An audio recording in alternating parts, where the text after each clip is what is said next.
أعوذ بالله من الشيطان الرجيم. بسم الله الرحمن الرحيم. ماشي سخندون المشتاسي قرآن الكريم شروكو ده كچني سورة خي شروكو نو مشتاسي أول سورة ناس واي ناس سورة ناس ده قرآن يوصل تصور لسما سورة ده شپږ آیاتونه لري او یوه رکوع لري. دا سوره مکی سوره ده. مکی سوره هغه سورې دي چې د هجرت څخه در مخه نازلې سوي دي پر نبی کریم صلی الله علیه وسلم. د هرې سورې په سر کې موږ تاسې بسم الله لرو. بسم الله به وایو. اعوذ بالله ویل مستحب کار دی. موږ تاسې اعوذ بالله هم وایو او بسم الله هم وایو. أعوذ بالله من الشيطان الرجيم. بسم الله الرحمن الرحيم. قل دلته په دغه ځای کې که تاسو وګورئ قاف دی، کاف نه دی. که موږ تاسې قاف په کاف ووایو د دې معنا اوري. معنا یې څنګه اوري؟ دلته الله سبحانه وتعالی و نبی کریم صلی الله علیه وسلم ته وایي قل ووایه. دا د امر صيغه ده. په دغه د امر په صيغه چې تاسو نه پوهیږئ پروا نه لري، زه تاسو ته تکرار وایم. که دغه قاف موږ تاسو په دغه کاف باندې ووایو، دغه ځای ته که تاسو وګورئ کل ووایاست. کل معنا وخوره او قل معنا ووایه. د دغه دواړو معنا اوري. نو موږ تاسو کوشش کوو چې په قرآن کې معناوي بدل نه کړو. دا د الله سبحانه وتعالی کلام دی. دا د الله سبحانه وتعالی خبرې دي. موږ په دې کې هیڅ بدلون نه راوستی سو، کې راولو ګناهکاره کیږو. نو دغه قاف چې د درنو تورو څخه دی په ستوني کې ویل کیږي. دغه قاف به تاسې په ستوني کې وایاست. قل لام ته به هیڅ ازانګه هیڅ شی نه ورکوي. دغه حمزه به تاسې نه کشوي. حمزه موږ تاسې یو تیره زور لرو، یو دغه زه نه پوهېږم چې کوم نوم ورکړم، پروت زور یې ورکړو، څه رقم زور وکړو، یو دغه تیره زور موږ لرو، دغه رقم چې په ولاړېږي. قل اعوذ نه دی، دا په یوه زور باندې وایو. څنګه یې وایو؟ قل حمزه دغه یو زور وایي. رو دلته پر عین باندې پیش دی، واو ورغندی لري. دغه عین دوه حرکته راکشوي. رو ذال د زی په رقم نه وایي. د ذال د ژبې سره وباسئ، د لوړو او د لاندې غاښو درمنځ کې ذال د ژبې پر سر باندې واستئ. قل اعوذ. قل اعوذ. بابا په یوه زیر باندې وایست. بی راکشوي بیا نه بی داسې نه وایي. کوم وایم مدې اصلي ځین جوړېږي په یوه حرکت باندې. بی را به درنول کېږي، زور لري. با باندې شد دی. دغه با موږ تاسې دوه وایو. څنګه وایي؟ رب بی. رب بی. اوس نو که دلته موږ تاسې وګورو دغه لام شمسي لام دی، دا نه ویل کېږي. شمسي لام او قمري لام ما تاسې ته تشریح کړي دي. شمسي لام نه ویل کېږي، د هغه څخه وروسته تورې باندې شد راځي. اوس نو دغه با چې موږ تاسې دوه واره وایو، یو وارې را د با سره جنګوو، بیرته د هغه با موږ تاسې د نون سره جنګوو، د نون شد خلاصوو. نون ما تاسې ته ویلي چې که هر وخت په قرآن کې نون د شد سره رالی او که میم د شد سره رالی، موږ تاسې مکمله دوه حرکته غنا پر کوو. اوس نو دلته موږ تاسې ته نون راغلی دی. څنګه وایو؟ قل اعوذ. قل اعوذ برب. رب یو وار مباول. دا بله بابا په زیر د نون سره وجنګو، نون به مکمل غنا کړو. رب الناس. زه نه ودرېدم. که موږ تاسې ودرېږو څنګه وایو؟ برب الناس. برب الناس. دغه با به هم دوه ورول کېږي، دغه نون باندې به غوڼه کېږي. د نون باندې چې شد دی، یو نون ورغندی لري او دا بل نون زور لري. دغه د نون دغه بل نون داسې ولاړ دی. دغه نون چې ورغندی لري پر دې باندې باید موږ تاسې مکمله غوڼه وکړو. بن دا مو دغه نون وایه. زه به پوینټ ورته وکړم دغه نون وایه چې اول ورغندی لري، دا بل پسې ولاړ و ناسي. اوس نو په دغه سین باندې چې موږ تاسې درېږو دغه زیر د منځه ځي، موږ تاسې عرضي ورغندی ورکو.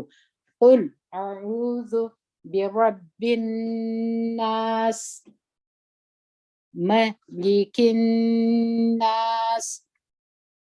میم په یو حرکت کوشش کوو چې دغه میم کش نکو، ما ونه وایو. ما که وایو ما دا معنا لري چې په تیره زور مو وایي. دا سره خطونه چې دي دا معنا لري چې زه وایم چې دغه غلطي مو پکښې کوي. په تیره زور باندې نه وایو. څنګه وایو؟ په یو زور باندې وایو. یو زور دی، اواز یې ډېر لاند دی. ملی ملی، دغه لام هم ډېر نه راکشي. ملی داسې نه وایي. ملی کناس کناس. ما تاسو ته وویل چې د نون چې شد ولري اول نون ورغندی لري او دوهم نون حرکت لري، نو دغه نون چې ورغندی لري غونه اصلي دلته کېږي. ملک الناس. زه ودرېدم چې موږ تاسې ودرېږو په زیرې بیا نه وایو، سین ته ورغندی ورکوو. ملک الناس. لا په دغه ځای کې که تاسو وګورئ لام تیره زور لري، دا لام کش و دوه حرکته. دا حمزه ډېر نه راکش، نه وایي. که مو راکش کړي مد اصلي ځین جوړېږي یا ورسره جمع کوو. نو دلته خو یو زیر دی په لنډې راګرځو. اله الناس. ناس مې دلته درته تشریح کړي، بیا یې نه درته تشریح کوم. او دلته په دغه ځای کې ما تاسو ته نه ویله چې دلته دغه نون چې زور لري دلته الف مده راغلی دی، مد اصلي جوړېږي. اله الناس. دلته لام نه ویل کېږي، لام شمسي دی. نون مکمل غونه کوو، د غونې توري دی او پر نون باندې زور دی، الف مده راغلی دی، دوه حرکتې کشو. دغه ناس هم دغسې ویل کېږي، دغه ناس هم دغسې ویل کېږي او دا هم ویل کېږي. دلته مو ها ورسره وجنګول، دلته مو کاف ورسره وجنګوي، دلته مو با ورسره وجنګول. دا درې سره زه بیرته درته وایم. بالناس کناس هناس. هامو د نون سره وجنګول. دلته زه ودرېدم، سین مې ورغندی ورکوي، وچ مې کوي یا ساکن مې کوي، هر کوم چې تاسې درته اسانه یې. موږ خلکو به ویله ول دا سین وچ دی، معنا ورغندی لري ول اواز نه لري، او اصلي خو نو سکون دی چې موږ تاسې عرضي سکون ورکوو. په دغه ځای کې موږ تاسې اخفا لرو. نون ساکن دی، دلته د اخفا توري دی.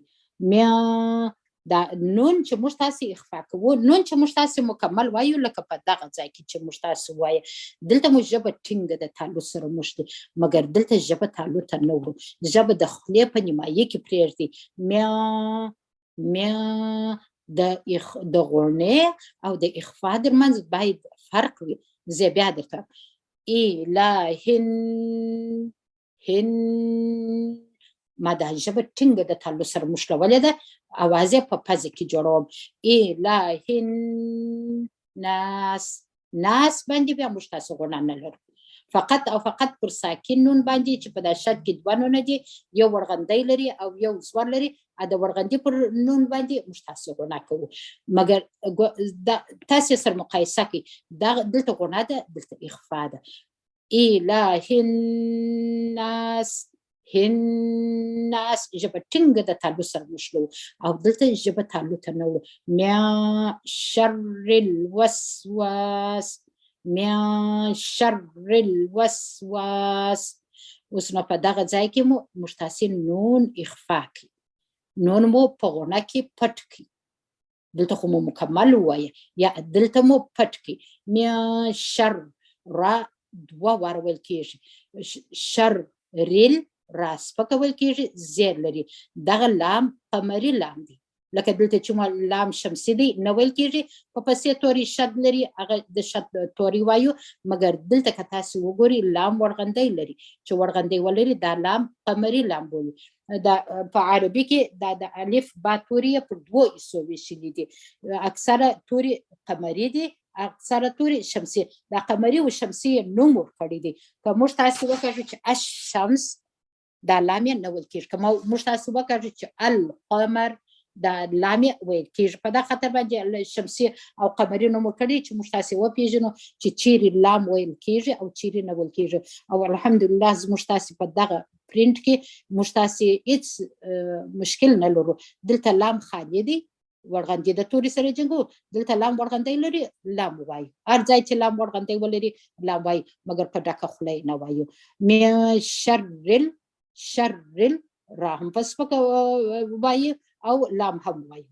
وس پر سین باندې همس کوو، د هوا مو باید د خولې څخه جاري وي.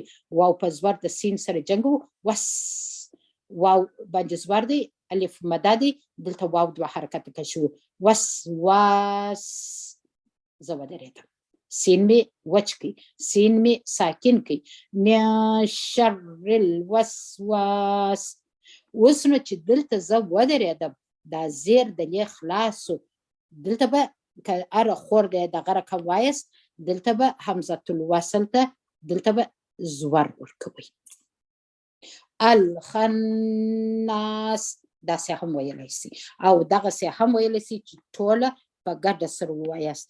من شر الوسواس الخناس. خناس. اوس نو بیا زه دلته ودرېدم، دلته بیا شد راغی. دا شد څنګه خلاص کړم؟ که زه ودرېدم سین مې ساکن کړي، زیر مې ځینې ایسته کړي، سین ته مې ورغندی ورکړي، سین مې وچ کړي، دلته ودرېدم. اوس نو بیا څنګه کوو؟ بیا به همزة الوصل ته زور ورکړو. الذي او همیشه چې دغه لام موږ تاسې وایي، دغه توري بیخي ډېر موږ تاسې ته په قرآن کریم کې راځي. موږ تاسې به دلته ازانګې نه جوړو. الذي یا داسې نه وایي. الله دغه ته نبر وایي چې ته به خپل اواز داسې پورته کړې چې دغه مثال اوس زه وایم چې زه تاسې پوه کړم چې زه دلته لام دوه واره وایم. الله شد خلاصوم، شد مې خلاص کړي، د لام چې ورغندی لري هغه مې وایي. بیرته لام په زور وایم، له ازانګې نه ورکړو. الله ذي ذال مې دوه حرکته راکش کړي، د ذال باندې زیر دی یا ساکنه ده، مد اصلي د یا دی. دلته الذي يوسوس وس یوازنی د تجوید قانون چې دلته سته د سین باندې همس دی. وس د غاښونه به ټینګ سره ونیسو، د غاښو د چاقو څخه به د هوا جاري کړو. وس وی سو هیڅ یو زور او زیر موږ تاسې نه کشو، داسې نه یوس وی سو یا دا غلطیږي. یوس وی سو لا یو حرکت لم راګرځو. فی دلته مد اصلي لرو. زه چې اورم د خوندو څخه دغه په یوازې په یوه زیر باندې وایي، په یوه زیر نه ویل کېږي. دلته به موږ تاسې چې شو کو فا به په زیر د یا سره وجنګو، فا به دوه حرکته راکش کړو چې دلته مد اصلي د یا دی. فی سو دو دال به راکش کړو. سو دغه صاد زه وروسته تاسو په دغه ویډیو کې د ښکار کوم چې صاد او د سین چې موږ تاسو وایو د دغو دواړو د اوازو ترمنځ به فرق وي. سین د سپکو تورو څخه دی، موږ تاسو غاښونه ټینګ ونیسو، او دغه صاد چې دی ژبه راکت کېدای لنډه طریقه ده. زه تاسو ته بیا عکس د ښکار کوم. فی سو درون تور دی، په ډکه خوله باندې وایي. دغه صاد موږ تاسې په سوات وایه، دغه واو یې ځینې ایسته کوي. فی سو دو دال باندې پیش دی، واو ورغندی لري، مد اصلي د واو دی په دغه ځای کې. دال به دوه حرکته په راکش کړو. دو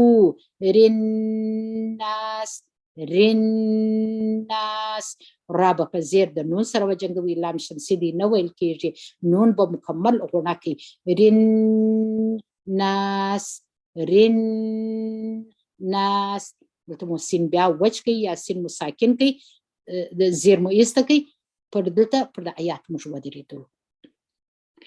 آیات پنځم آیات تر اوسه موږ وایو. ګرد عمر چې آیاتونه خلاص دغه نمره یې په اخر کې راځي. مینل دغه لام قمري دی. مینل جنتی دغه جیم زموږ تاسې خپل ځانو ته توجه وکړئ، خپل ځان ریکورډ کړئ، واورئ چې آیا دغه جیم خو به تاسې په زور باندې نه وایاست.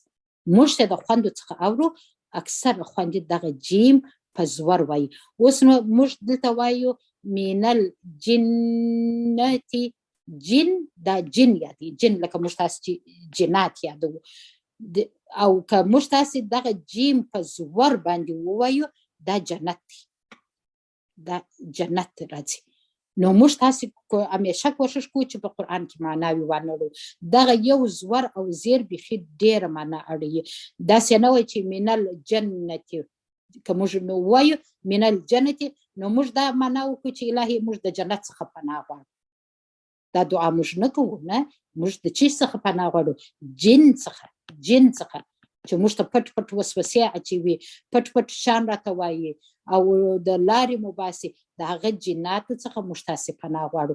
نو دغه همیشه کوشش وکړئ چې په زیر باندې وایي، خپل ځان ته متوجه سئ یا یو بل چاته یې تیر کړئ چې آیا دا زه په زیر باندې وایم که زه په زور باندې وایم. من الجنة، جنتي، نون به مکمل غنا کوي. دلته لام قمری دی، پر نون باندې غنا دی، جیم په زیر باندې وایي. می نل جنتی، تا په یو حرکت باندې وایي. والناس، والناس، واو به په زور د نون سره وجنګوي، لام قمر شمسي دی نه ویل کېږي، نون به مکمل غنا کوي. که دغه نون باندې شد راسي، که ادغام وي که ادغام نه وي، نون چې همیشه شد ولري موږ تاسې دوه حرکته غنا پر کوو. والناس د نون زور لري، الف مده په پسې راغلی دی، مد اصلي د الف جوړیږي. دلته سین بیا موږ تاسې ساکن کوو یا موږ تاسې په اصلاح وچه کوو، یا دا زیر د منځه ځي چې موږ تاسې دلته درېږو. نو دلته موږ تاسې یوه رکوع، اولینه رکوع چې موږ تاسې وویله الحمدلله، د دغه ځای څخه شروع بیا د دغه ځای پورې دا ټول سوره ناس، دا د سورې نوم دی. سوره ناس به تاسې زده کړئ چې دغه سوره ناس نومیږي. د قرآن 114مه سوره ده او دا سوره مکي سوره ده او د قرآن کریم اخیره سوره ده. دا الحمدلله موږ تاسې وویله، بیا یې زه درته تکراروم انشاءالله تعالی.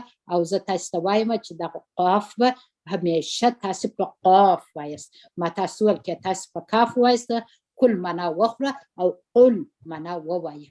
دغه د ډېره معنا په قرآن کې اوري. موږ تاسې کوشش کوو چې د په قرآن کې معناوي وانړوو. بیا یې زه درته وایم بسم الله الرحمن الرحیم قل اعوذ برب الناس ملك الناس إله الناس من شر الوسواس الخناس الذي يوسوس في صدور الناس من الجنة والناس، من الجنة والناس، جنة نواي، من الجنة والناس، والناس نون مكمل غنكو يوار بي بعدرتوهم.